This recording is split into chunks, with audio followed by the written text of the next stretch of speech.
Welcome to the Lightbulb Moment podcast. You are listening to episode 32, Business Benefits for Live Online Learning. In this episode, what are the myriad of benefits, overcoming the main challenges, and engaging for success? Joe, today we're looking at how virtual classrooms can really help the business or your organisation in general. Now, we've touched upon some of this in previous podcasts, but I thought it'd be great to actually just get all of this information in one dedicated episode. Yep, that's a good idea. And there are so many things that live online learning can help with. It's easy to get lost. Yeah, exactly. And I think, we've actually had some sort of counterpoint episodes to this. Episode 24, what you need to do to roll out live online sessions. In that episode, we spoke about what you might have not considered, the challenges, the IT infrastructure. I think this episode could be good where we actually look at maybe some more of the positives. If you actually start doing this, what benefits can you get out of it? So should we just jump straight into that? Yeah, absolutely. And one of the things that we hear most often from people we speak to is obviously it's saving costs on things like travel expenses and accommodation. Oh yeah, this is I would probably say the number one reason when an organisation gets in contact with us, they've basically said we need to save travel costs. Yeah, I mean, it's expensive to fly trainers around the world, accommodation, that kind of thing. But also, even if it's just travelling an hour by train somewhere, and if you've got 10 or 20 or 30 people doing that, that's suddenly a lot of money ramping up over all of your locations around the country or world. Yeah, and we've literally had organisations come to us, and they've basically done the math, and they've sat there and gone, right, we're spending 70,000, 80,000, whatever it is, 20,000 a year on travelling expenses. And if we do, sometimes this is the misconception of a one-time investment in virtual classrooms and now we remove that cost. But it is a valid thing that they're looking at and a tangible thing that can be attained. Absolutely. And, you include renting rooms or a conference hall, food, and the lost productivity, which I'm sure we'll talk about kind of later on. That day I'm out of the office kind of cost me a day and a half or whatever it might be. So saving those costs is really important where it's appropriate. Sometimes that face-to-face stuff is really important and you should carry on doing it. But sometimes it's important to save that cost and actually offer something that's far greener and far more cost-effective and better for people's actual working life. Yeah, for sure. And there's such a myriad amount of benefits from here. It's not all just about the potential savings, but sort of, sticking on that, I mean, what more can you add? I mean, it seems like a pretty clear-cut case, isn't it, of you're going to save some kind of money. Well, you are, definitely, depending on what you're spending already and depending on what you want to change. We've had a client who had lots of different locations that required training, but you could only access those places by boat or plane. So actually live online was essential. We've had other clients where I think it was one of the Nordic countries, and it would take something like 6 hours just to get up to the north of wherever that office was. But we've had people that have got attendees in the same county in the UK. So maybe it's only an hour or an hour and a half away, but actually it still makes sense just from a logistics point of view, even if it's not saving costs. And this is something that you always say when it comes to face-to-face, that there is always a place for face-to-face training. Yeah. And it's one of those things that by going to use virtual classrooms, your travel costs for training is never going to reduce to zero, or it's very unlikely it's going to reduce to zero. And there is always that place for face-to-face, but virtual or live online learning can sort of supplement it, can't it? Yeah, absolutely. And as we were saying earlier on, there's also that hidden cost of the productivity. And also, I think one of the other issues is a lot of the time with training, if we've got a morning or a day or 2 days or a week, often we kind of really have to justify that by putting in more content. And if we've got them there for a day, well, let's do some team building here, or let's do some financial report out there, whatever it might be. And actually, that's not always necessarily the main thing you need in your training. Whereas if you've got a live online session of an hour or 2 hours, if you've broken that up into 3 or 4 sessions over a couple couple of days or weeks, actually you can really focus on the core points that are important. Yeah, some really good points there. And I want to come back to that thing about quality of life for your sort of facilitators or trainers, but also the staff involved in the sort of attending the sessions. Yeah, and travelling really takes its toll, whether that's driving or on the train. There was a time, I think I was up at 3 a.m. to get a flight somewhere. I was training all day, training late. I was back, I don't know, midnight or something. And then I was kind of expecting to be functioning normal 9 to 5 the next day at work. And it's like, was the quality of the training that I'm delivering after I'm up at 3 a.m. the best it could be if I'm just running on pure coffee? Yeah, exactly. And this is where sort of live online learning can sort of remove that aspect of the stress of traveling and how that can actually impact sort of the individuals as well. And I think that is it's such a hard thing to quantify and to sort of quantify the impact on the organisation. The wage cost is a little bit easier, there's a flight, there's this, blah, blah, blah, blah. You can tally that up, that's quite tangible. But it's harder to say, well, actually now our facilitator, our trainer is working at 60% capacity of Thursday and Friday because they've done an all day on Wednesday, Yeah. And also, let's be honest, I'd never want to say that. I'd never want to really say to my boss, I'm not working at my best, because you want to be at your best and you want to perform. So that's a challenging conversation to have as well. Yeah, absolutely. Yeah, nobody wants to say that.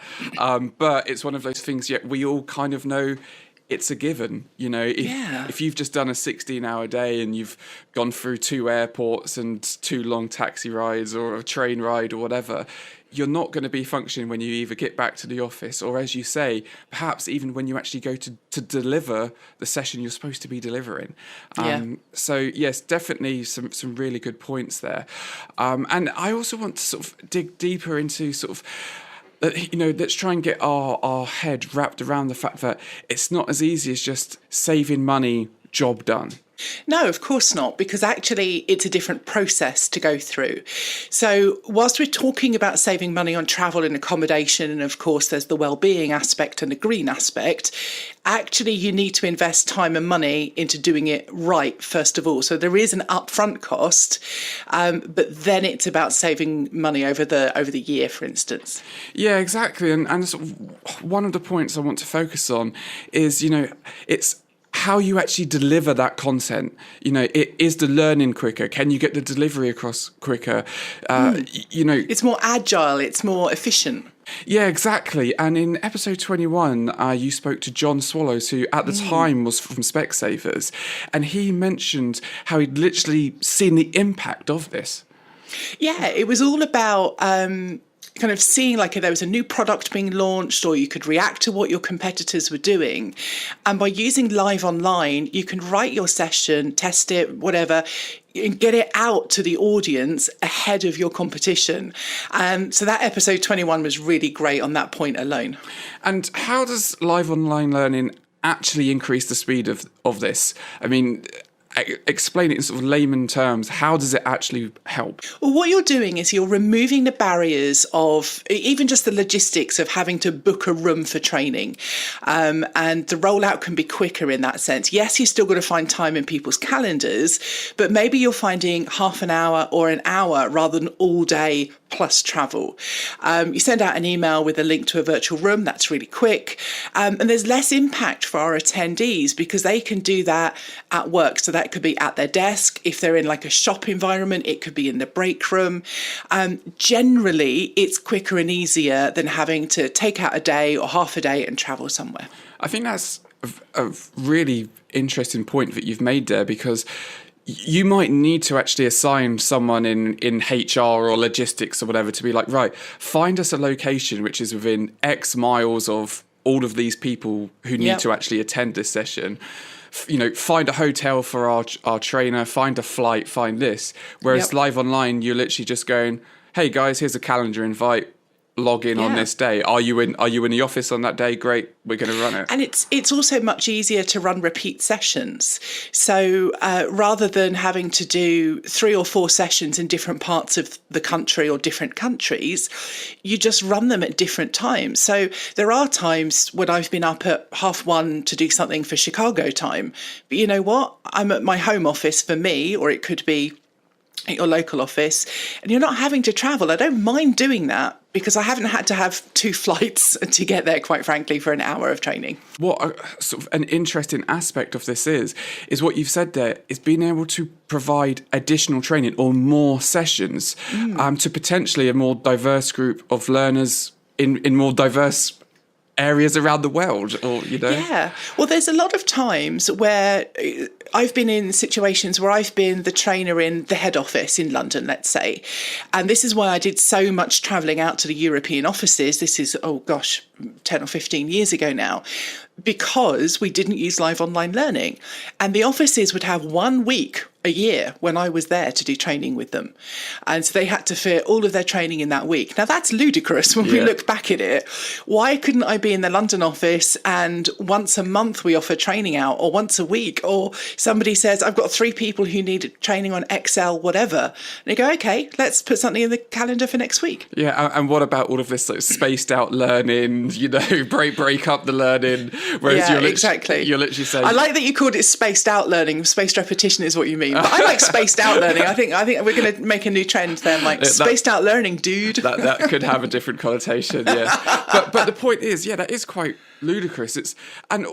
Also what we're saying about the quality. We've spoken before about the quality of the trainer actually delivering once they've if they've travelled, if they've had to do this.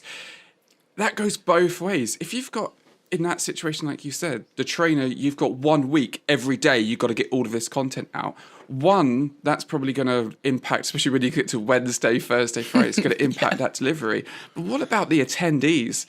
How much information can you absorb in that week? Exactly. And then when you get business gets in the way of that. So we've had situations where I remember being in the Madrid office, and whatever had happened, business stuff had happened, they needed to go and do that. So we had a morning that was cancelled because people needed to do work. It's like, well, that's it for your year. Sorry, guys, I'm not coming back.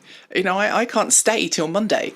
Yeah, it's gone. And this is the joy of live online learning, where all of a sudden you just sit there and go, you get an email and you go, oh, okay, we'll just cancel that calendar invite and we move it to next Wednesday. Well, we did that just this week, didn't we? We had a whole course booked in for an organisation.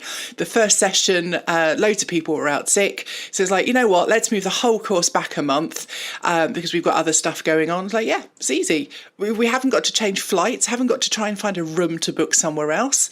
Simple. Or lose a deposit on the hall you've hired or whatever it is. Yeah, exactly. Yeah, so some really, really good points there. And just one thing I want to come back to this is sort of train more people, more diverse group of people, let's say. I've worked in organisations where, and maybe some of our listeners work in organisations, have worked in organisations like this before, where it's kind of like a manager comes back from a 2-day training and they're like, oh, it was amazing, we learnt so much, and I'm going to do a 20-minute briefing to give you all of that information. And you think, well, it would have been handy if I was on this training as well, So this can really start reaching more people. Yeah, and maybe the staff in that instance, because they're doing a slightly different role, don't need that 2 days. Maybe that 2 days that manager had was perfect. But the staff could have a version that was 2 hours or 2 or 3 sessions to give them everything they need. And so it's not just the manager telling them, but actually it's them having their own learning experience on whatever that topic is too. And also I think another thing, going back to that agility point, is that actually we can write these sessions pretty quickly and get them out there. It's, it might take a couple of days to put together a good quality session, but that's a couple of days. That's not going through, e-learning modules absolutely has a place, but the timeline could be longer on some of those to do with storyboarding and development of graphics and so on. Not always, but sometimes. Whereas this can be a little bit more agile in some circumstances. Again, yeah, some really sort of consistent points there about how it can really benefit the organisation there, Joe. Now, I'm aware of time, and I didn't think we were going to spend so much time on the travel expenses and all of this. So let's actually get some quick fire bits here to actually go through some of the points that maybe people wouldn't have thought of. So let's try and get some quick answers if we can. Quick. Oh, okay, I'll try. I have faith in you. Okay, so quick fire round. So often people, we see this on Twitter. Oh God, I'm not being quick now. But often we see these things on Twitter, or we've heard it on the grapevine. People say that it can ensure delivery of content is consistent across all areas. What do you think? Yep, absolutely it can. Especially important maybe in compliance training, or if you've got multiple facilitators working for one client or organisation or department, you can distribute this amongst your facilitators and get them to deliver it. It has to be written really well. Some training might benefit from that, from not being consistent, with some facilitators knowing certain areas require a different approach. Okay. I got the idea. We're trying to do lightning round. Lightning, okay? Lightning round. This is obviously not my strong point, Mike. Okay, I'm going to be strong. Okay. So, this next question is never going to be a short answer. I should have looked ahead here. Improving employee engagement when it comes to learning. Oh my goodness me! People have written books about this, Mike. I suppose the short answer is yes, if you do it right. Is that okay? Okay. I tell you what, if we've got time at the end, we'll circle back to this, because I'm sure we are never going to have time at the end. You've got loads. I'm sure you've got loads to go about that. Okay, what about sharing of information amongst staff from other areas in your organisation? Yes, if you mean people working together, collaborating, learning with others that they wouldn't normally. No, if you mean broadcasting information, internal comms would be better for that.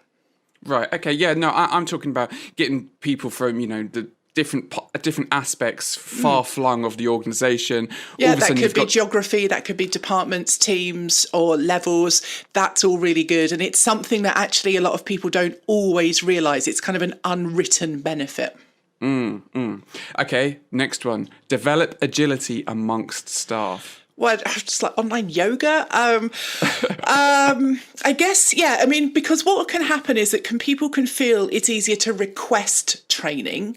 Not that we should be kind of menu holders, but they can come to L&D and say, I've got a challenge. Can we engage with this? Is this an option?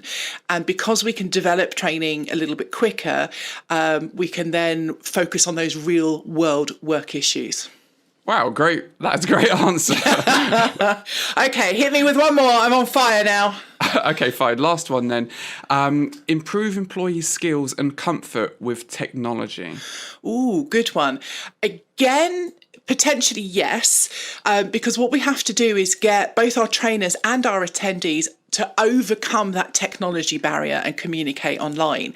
And it will help with things like their digital body language and understanding that kind of thing, and improve their skills with technology in general. But we do have to get it right, because if it all fails, it's not going to help them. So we need to make sure we've got it set up right, got the training right, so that the facilitators can help them and that kind of thing.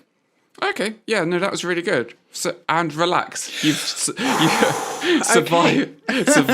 the lightning round. It's just we've done like 20 minutes on 3 points, so we needed to get through a few there. So we've powered through some of those benefits, and if we've got time, we will circle back to that engagement point, because I'm sure you've got a few more key things that you'd like to go over. But I'd like to actually focus a bit more on, at the start of the episode, I said that in episode 24 of our podcast, we sort of did the nitty-gritty questions to ask yourself about, what can you do about really bringing live online to your organisation, platform choices, IT infrastructure, training of staff. I want to briefly look at sort of a few of those counterpoints to what we've spoken about today. So maybe focusing on, we've said it's quick to develop courses, you can be agile, but how does that really work? I mean, what are some of the things that you need to actually consider that is going to actually be a challenge to the organisation for doing that? I think that's a really good question. There are two key points here. One is being honest with yourself, your team, your stakeholders about the speed of rollout and conversion. So if you're going from 0 live online learning, it would be naive to think that in 3 months, 6 months, a year, you'll have everything live online, good to go, and all the benefits that we've talked about. Yeah. You might do if you put the time and effort, energy and money behind it, you could do. But I think what you need to do is be realistic about the staff you've got, the training and support that they need, as well as then almost the marketing and PR of this within your organisation and the support that your staff, i.e. the attendees, will need as well.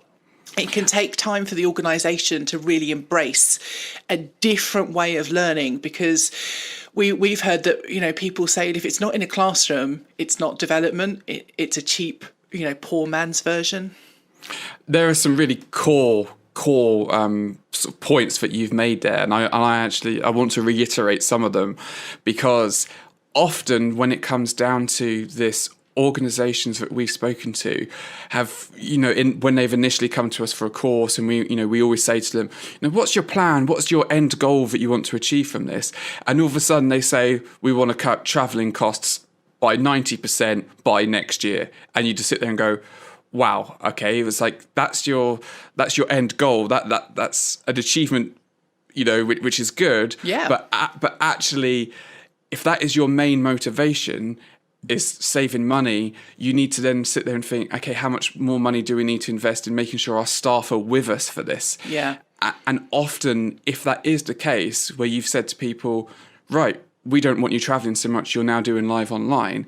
If you've got a core group of trainers or facilitators who some of them might enjoy. Yeah. Some of them love traveling. Some of them love going out and doing stuff face to face. And going live online can feel like you're taking that away from them. Exactly. And so I just wanted to reiterate those points, because often it can seem really easy of just like, well, we've got this training and now, boom, in 18 months' time, we're all going to be live online. But you might need to drag people along, and you might not realise that it's not just... I like to think entice is what we do. But yeah, they shouldn't be dragging them along. But you're right, some people are actually really negative about it. But that's where we come in to entice them, to take them on that journey, to come out the other side and go, okay, actually this is really cool, and I can do it, and I want to, and I'm going to enjoy it. But also, it's not just the facilitators. No. It's the actual learners as well. Yeah. And again, I want to reiterate that point that you had. For often they sit there and go, we hear this quite often from organisations where we've already done training for them, and they come back and say, people don't want to attend these sessions, or basically the common misconception is that people are like, oh, it's just a waste of my time. It's just online. I'll just be sitting there on my phone. It's just a webinar that's going to be I'm going to be lectured to. Yeah, exactly. So I think these are some serious things that we've spoken about, some of the amazing benefits that you can get from live online learning. But there are these points that you can get those benefits if you put the time, effort and money investment into achieving that, isn't it? Yeah, and that money, it could be employing someone like us, but actually that money could also be just in terms of resources of giving your people time to go and do that training, which is really important, or do that self-development.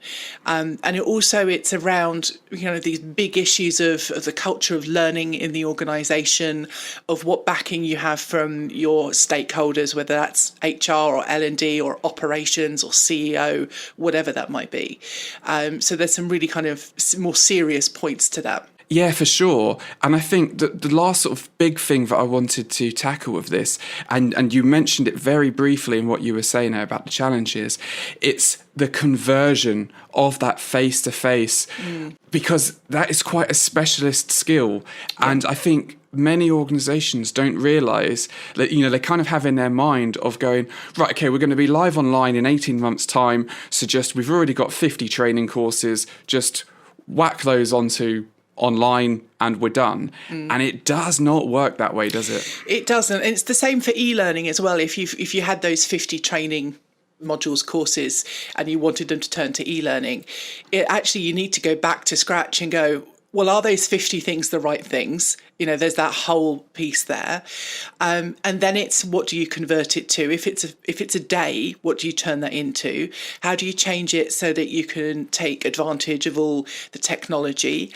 How do you change it so that actually all of the cultural issues, especially if you're working internationally, are taken on board? So there's actually a lot to think about. Plus there's the skill of actually designing that. So a lot of the training we do is about facilitation, and it picks up on design. But actually design itself is a whole other skill set. And that's something that people need to invest in as well. Yeah, exactly. And with these things of what we're saying of, you can be agile, you can quickly get content to people like John Swallows was saying, but you need to have a team or outsource, maybe to us, but outsource or internally. If you want to be that agile, you need your internal trainers to be able to sit there and go, right, these people have requested this, and I can quickly write, or I have the skill set to develop this as a live online session and to do it well. Yeah, and they're the key things. But I think we've got very serious now, Mike, and I just feel we need to lift the mood. I think the key thing here is, yes, all of these things are important, and it's about taking them all into account, having a plan, and rolling it out with people that know what they're doing to support you along the way.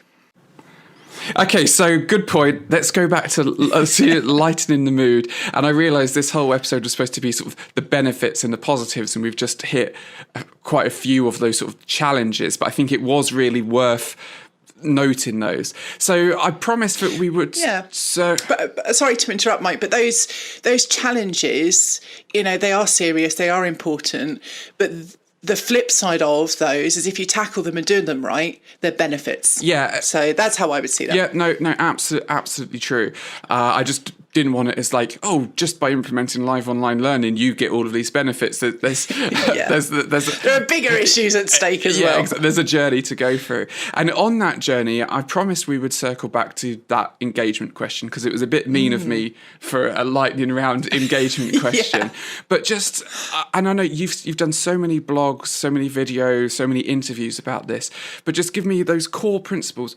Why in your organisation, especially if you're bringing this new format of live online learning, why is engagement so important?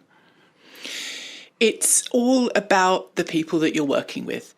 And if your company has people that are unhappy, people that aren't very good because you're not a very good company because people are unhappy, you're just not going to do the level of service, the level of productivity of whatever your organisation needs. So engagement can mean many things. That can be engagement in the workplace. It can be engagement with the vision and the values and the levels that you want people to work on. And I think it's really important that we look at engagement from that point of view about the whole working and learning culture. But zooming in a bit more on what we can tackle, what we're looking at here is offering more learning opportunities to people in a format that's easier for them to do, like we said throughout the podcast so far. Yeah, and I think that's one of the things that I don't want to keep going back to these challenges, but it's but I'm going to. That's it. We're renaming this podcast The Challenges of the Business Case of Live Online Learning. Exactly. Forget about the benefits. But one of those challenges is the perception within your organisation of people sitting there and going, it's just a waste of time doing this. And having that engagement, making them actually sit there and go, wow, that was fun. I learnt something, Yeah. So what we're talking about here is the engagement within a session.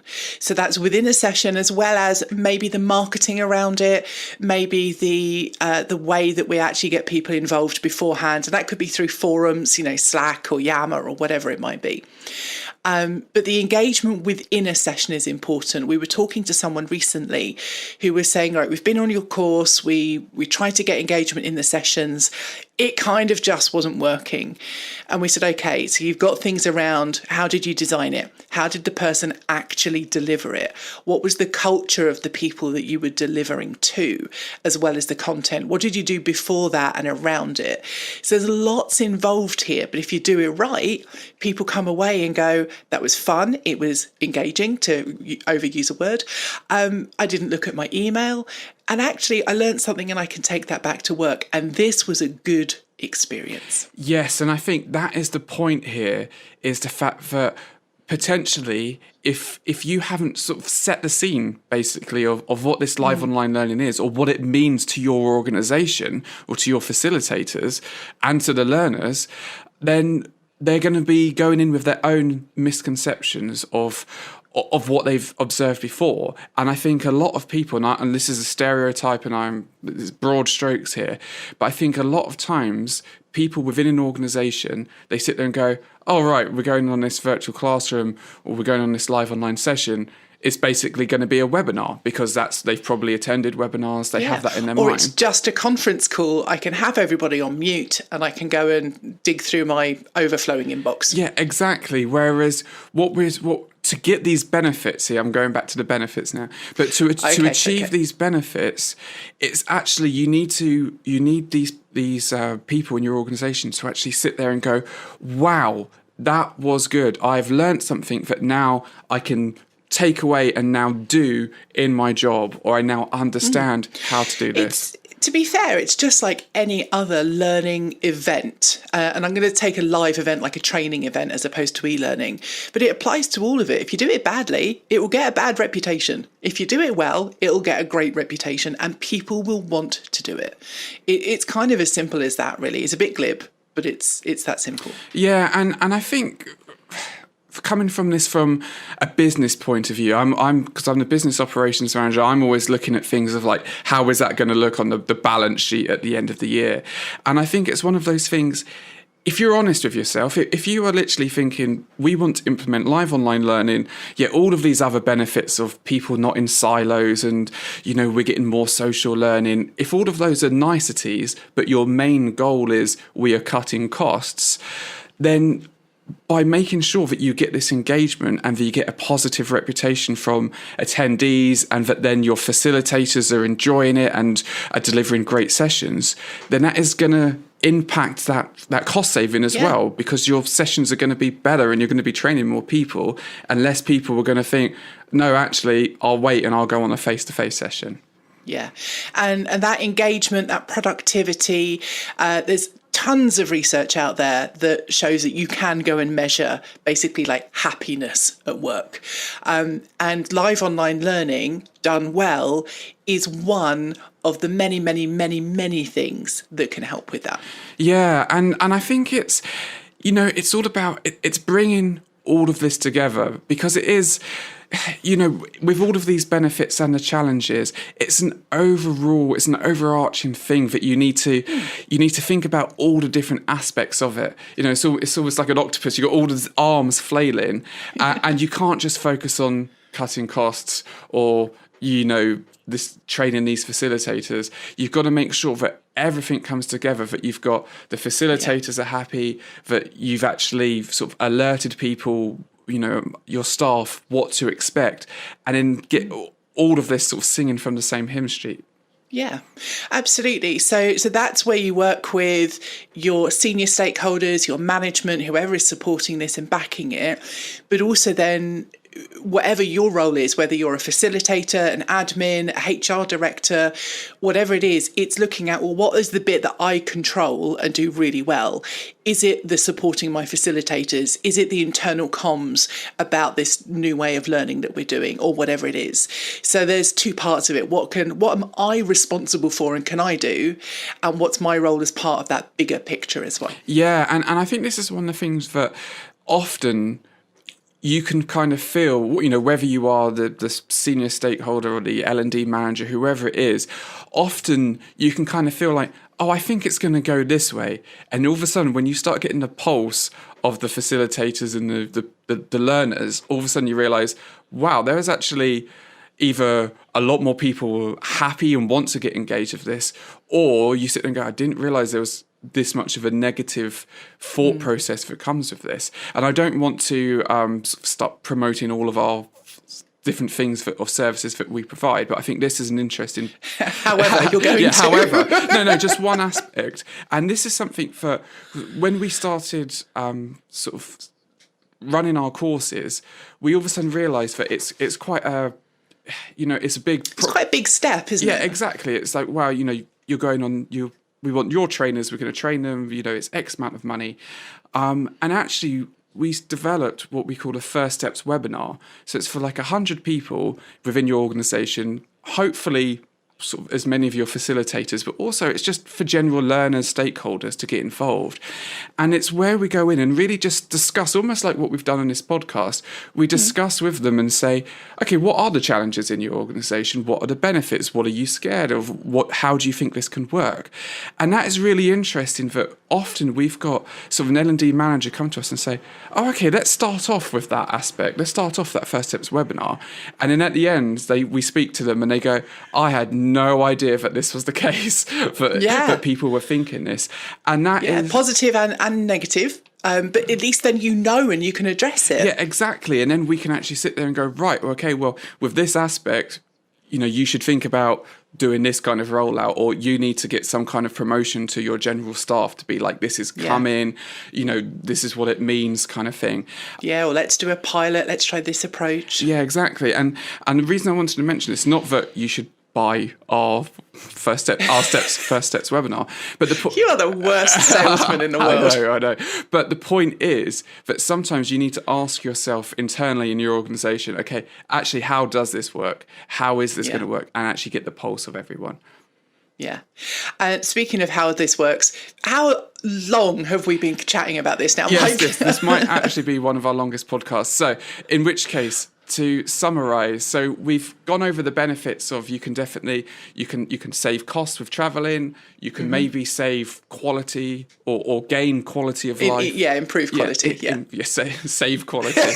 You can improve quality of life. We had all those different benefits of people not in silos. You can be agile, you can respond to things quicker. There are challenges which can be overcome, but you need to sort of get your team working together. I feel like I've done that summary short, but that's what I've got. Then it's absolutely perfect, Mike. Thank you so much. Until next time, Joe. Thank you for listening. We really hope you enjoyed it and look forward to your feedback and your comments. If you like the podcast, please remember to subscribe and to share. You can follow Mike on Twitter @MikeLightBulb. You can follow me on Twitter @LightBulbJoe, and for other updates @MomentLightBulb. You can also find our podcasts on YouTube, along with more great content. If you're in need of virtual classroom training, check out lightbulbmoment.online. For our blogs, lightbulbmoment.info. And remember our free community for questions and resources, lightbulbmoment.community.